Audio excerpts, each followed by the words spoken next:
Well, thank you very much. Just for my own curiosity's sake, who in the audience is involved in organics recovery and recycling? Do I have many? I got a few. Okay. I'll kind of gauge my stuff along those lines then. Always fun following up Mitch as a speaker after him. I'm not sure if the bar is really raised or really lowered, but thank you, Mitch. And then, I was going to start off with a joke, but the guy from the glass industry stole it from me. Organics. I do not have a single slide about China in my presentation today, because when it comes down to it, organics is really the local product, the local solution, and anything we do on the organics area is so driven by transportation and the need to find a local user of whatever that community or private business is generating that really drives what we do. And that's something you really need to take from start to finish if you're looking at the organics industry, whether it's and I'll just start jumping through here. Well, that's me, by the way. I work with Consolidated Resource Recovery, and we're one of the larger yard and wood waste processors in the state of Florida. We work with a lot of different municipalities on their yard waste and organics, and then we also work through our number of our own facilities around the state. Okay, basically, and I'm just going to go through this real quick because Mitch covered it a little bit, but it's important to see where organics has fallen into the whole recycling industry here in the state of Florida. And really, when the 1988 Solid Waste Management Act was passed, the biggest thing community started to do, like Mitch pointed out, was curbside and yard waste collection. And yard waste has been one of the cornerstones of recycling along with the curbside programs since the beginning. And it really has been, like you were saying, the 60,000-pound elephant in the room, because that's where the tonnage has been for the many years as they started to get up to the 30% recycling rates. Yard waste and wood waste was a major component to achieve that. Obviously, we now have the 75% goal, and that's why Mitch is starting to talk about you really need to start looking at more than just yard waste from the organic side if you want to start expanding that percentage. The state as a whole has been very good at doing that low-hanging fruit of yard waste. It's easier to separate out from the materials, it's easier to process on its own. But at this point, if you're trying to increase that percentage, we've got to look at other aspects of the organics waste stream. The other big thing that came out of 2008 besides the 75% goal was the whole modification of recycling credit calculations. And I think Mitch covered that very well. You can do a lot of creative things with numbers. And I've got another slide coming up that gives you a little bit of a feel for that. But it's an important aspect as we go forward. But the main thing that has been working with the organics industry over time has been DEP and Chapter 62709, which is basically the compost rule that governs how we manage yard waste and how we now manage a lot of pre-consumer food waste. 62709, we worked very hard a good number of years back to get that modified so as to be able to incorporate pre-consumer food waste into our yard waste operations, which then was another fraction of the waste stream that could be taken care of and processed. Has not been really that extensively used yet in the state of Florida, and I think that's still something that can be utilized to a greater extent. As always, we start off with looking at our waste stream pie, and the reason we do that is, from the organic standpoint, between the food waste, the yard waste, and the large wood fraction of the C&D, as well as potentially some fractions of paper, we are the largest percentage of the waste stream. And if you're going to hit 75%, you got to be creating programs to be able to address this material. And there's still a long ways to go. I would say yard waste, a lot of that's being captured obviously, but there's a lot that can still be done in the food waste area, and potentially if some of the papers don't have value to go to an end market that way, potentially still has some avenues in the composting area. This just kind of breaks down the percentages again, but it just shows that with the food waste, the yard waste, and the C&D, which a large fraction of that is wood waste, this is a large area for us to continue to focus on. And this was the one that I was talking about. There's no way of talking about what markets have been established for organics without looking at our MSW recycling credit calculation in Florida. Florida has gotten very creative in ensuring that many different ways of utilizing yard waste and other organics does get credit towards recycling. And so as you go through this large spaghetti type chart, there's many ways, but it gets back to the whole focus of what I was asked to speak on. How has the state worked to create markets for organics? How has the state worked with coming up with local solutions? Well, one way is we've got to create a lot of different avenues and markets for this material. And we are getting credit for that by the state in the different calculations of the recycling goal. Whether it's for landfill cover, whether it's for fuel at a mass burn facility or at a biomass facility, or if it's landfill gas credits, there's a wide range of ways that we need to be incorporating what we're achieving in yard waste and other organics recycling and taking into consideration the state's calculations of this. If you can make it through there, I mean, and it's almost like a Where's Waldo to make your way through there, but it is an important consideration if you are dealing with organics recycling. Important thing to be looking at when you look at the organics recycling is what are the sources of organics and what type of facilities are they going to. And so the different feedstocks are important to be considering. Yard waste is coming obviously both from our residential stream as well as our commercial stream. We're getting it from our homes, whether it's tree trimmings or grass clippings or palm fronds. And any of you in the organics industry, palm is that always fun item that we all have to deal with. It's always fun having a company come from out of state thinking they're going to come in and just be able to handle this material greatly, and then they find out, damn, there's palm in the state of Florida. What do you guys do with that stuff? Because it doesn't grind as easily and deal with it.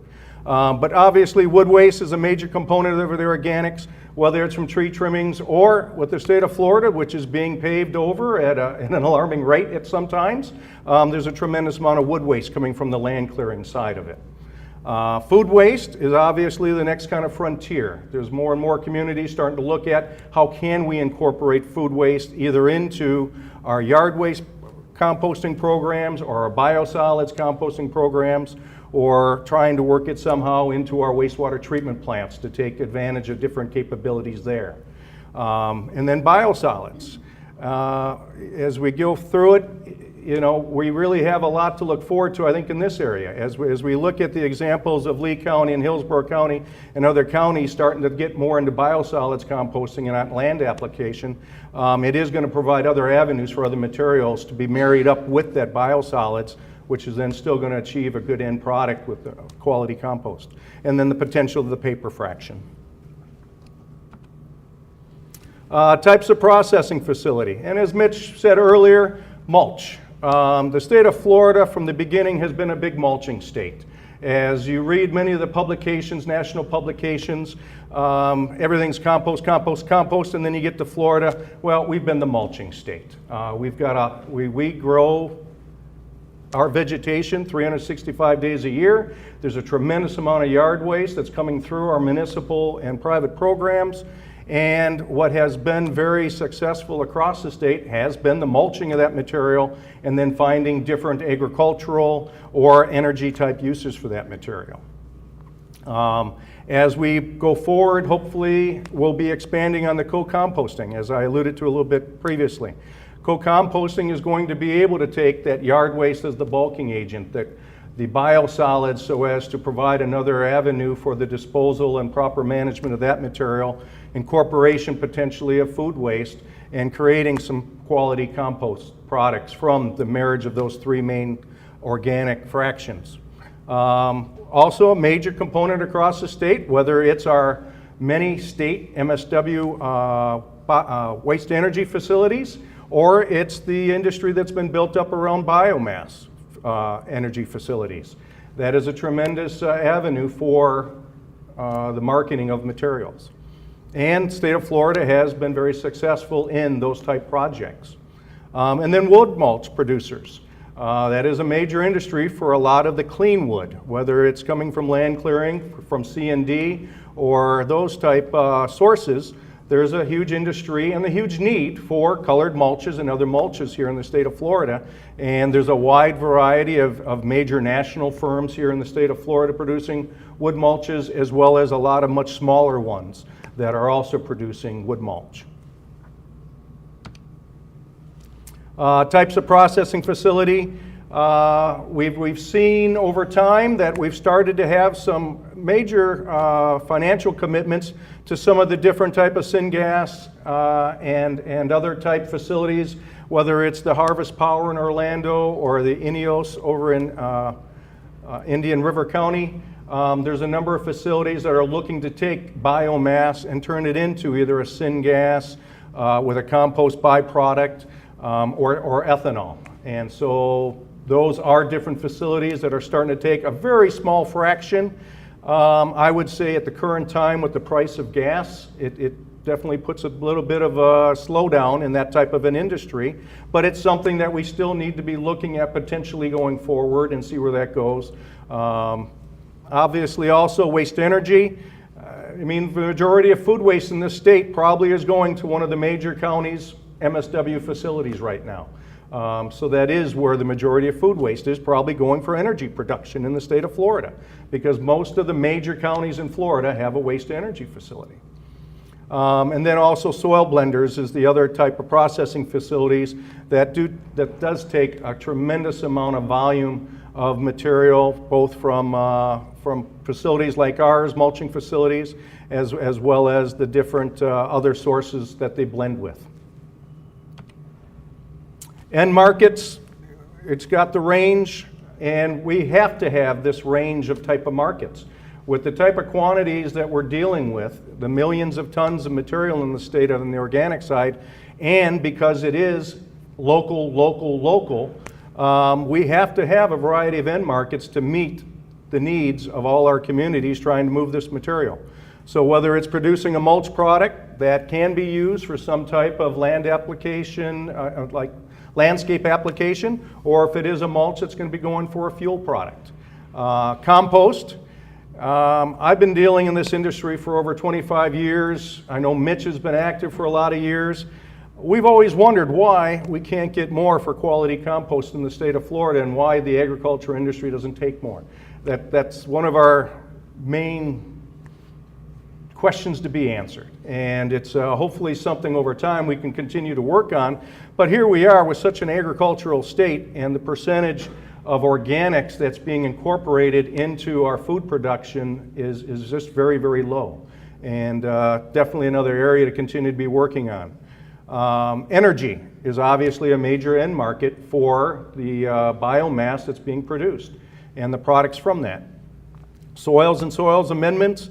If you go to Home Depot, you go to Lowe's, most of us major yard waste producers, there's a percentage of that material that's going into those type products with their blending operation and bagging operations.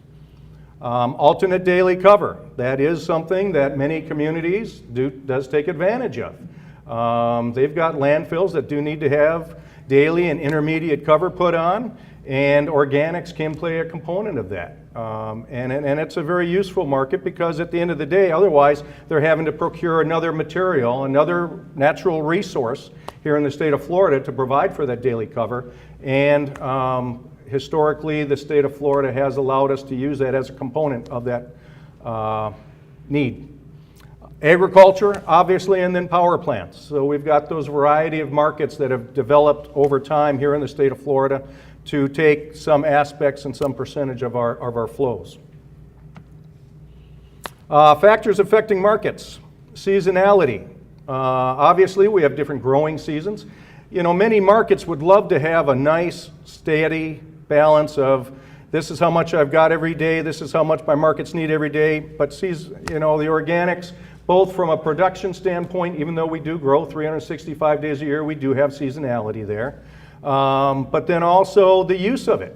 If any of you are involved in the marketing of mulches and soils, especially the Home Depots and the Lowe's, they've got their periods of time when you can go there and get bags of mulch for 99 cents or whatever. It's when the homeowners out there thinking about planting plants is when they flood the market with the mulches and stuff. So it is a seasonality that we all have to deal with.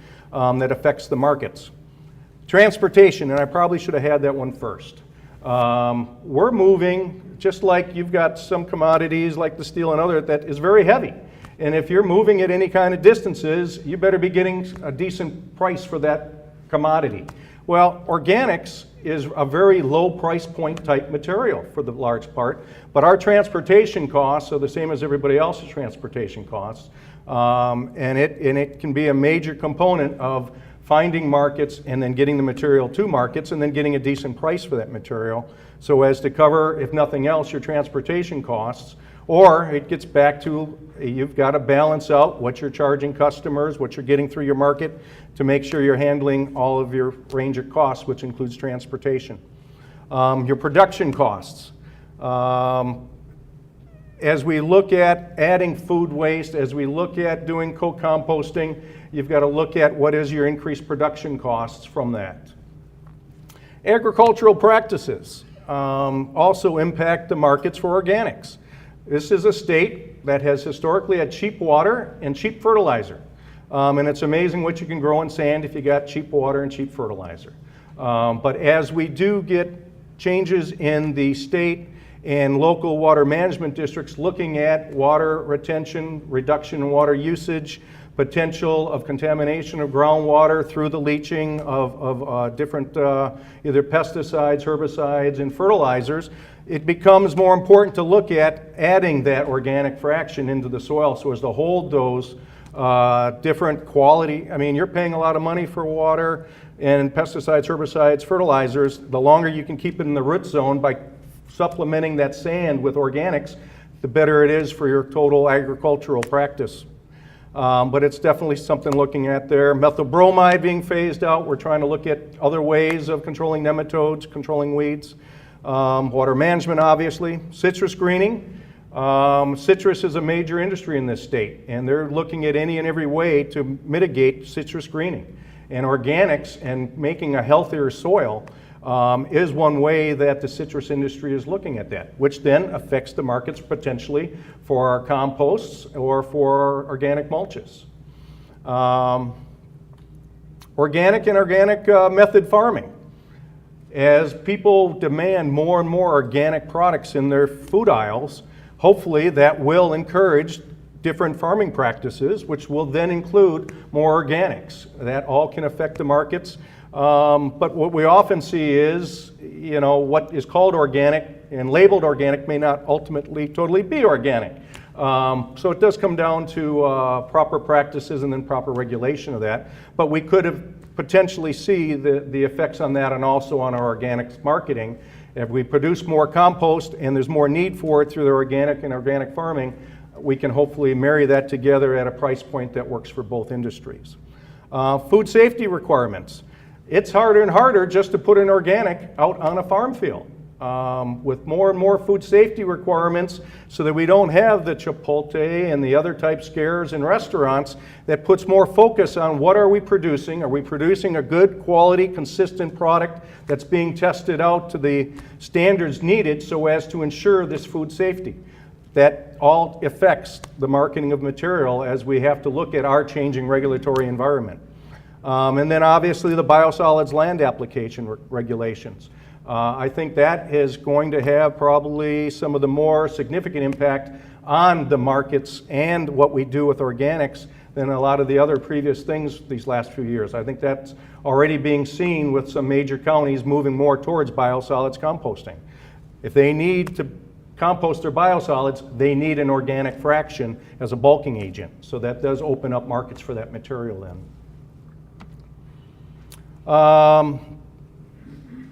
Wanted to get into briefly, and I don't know how much, Karen, you were going to say on it. Just a little bit? Okay. But we're very encouraged in the organics industry because we had Karen and DEP come and say that we need to put more of a focus, DEP needs to put more of a focus on organics and recycling in the state of Florida. And so they're in the process of creating 2 webinars and also bringing in a professional facilitator from EPA to moderate a half-day session to help the state of Florida create a strategic plan for organics management going forward. I'm greatly thrilled by that because DEP has been very much of the absent partner for a good number of years in this area on recycling front and organics. And so if we can get any involvement and push back from the state level to assist our local programs, our counties and our cities and the private sector, I think there could be some real advantage to that. So I would encourage any of you that are interested in the organics to be checking out these webinars that they've got coming up, as well as our half-day work session with a professional facilitator, which will hopefully help the DEP come up with a strategic plan that they can then be taking back to the legislature to get a little bit more push here in the state of Florida in this area. Because it is very much something to where it's got to be driven by the legislature, but legislature needs good information and they need good direction from their staff. And so it is kind of a push-pull type area in that area, but we're thankful that they're coming to the table, and I know RFT is more than eager to help facilitate that and work with them on that. But the dates and everything will be in my presentation that'll be going out to everybody. But go to the DEP website, Karen will address that also. So there are some good things coming up there. And I am on the board of directors with Recycle Florida today, so I'll put in a plug for our June conference where we're going to be having a half-day seminar on this, and I think it'll be very advantageous to the organic industry. Just to give up also a little plug for Recycle Florida Today, our Organics Recycling Committee. Nothing gets done without the involvement of the organics industry. Just like nothing gets done in glass, steel, plastics, paper, without the industry stepping up and driving things. It's the same thing here in the state of Florida and organics recycling. We've been very active with Recycle Florida Today and the Organics Committee, trying to create opportunities to bring industry together, work together to advance our common goals. And I do encourage you to get involved if you do have an interest in organics, recycling, or recovery. I did want to list some links and resources because there are a lot out there. It's, you know, from my 23 years with Hillsborough County, there's no reason to reinvent the wheel all the time. There's a lot of resources out there that we should always be looking at, utilizing. And so we obviously have the United States Composting Council, Recycle Florida Today, BioCycle. DEP's got a lot of stuff on their website. Something that just recently was done with a national grant is a roadmap to reduce food waste by 20%.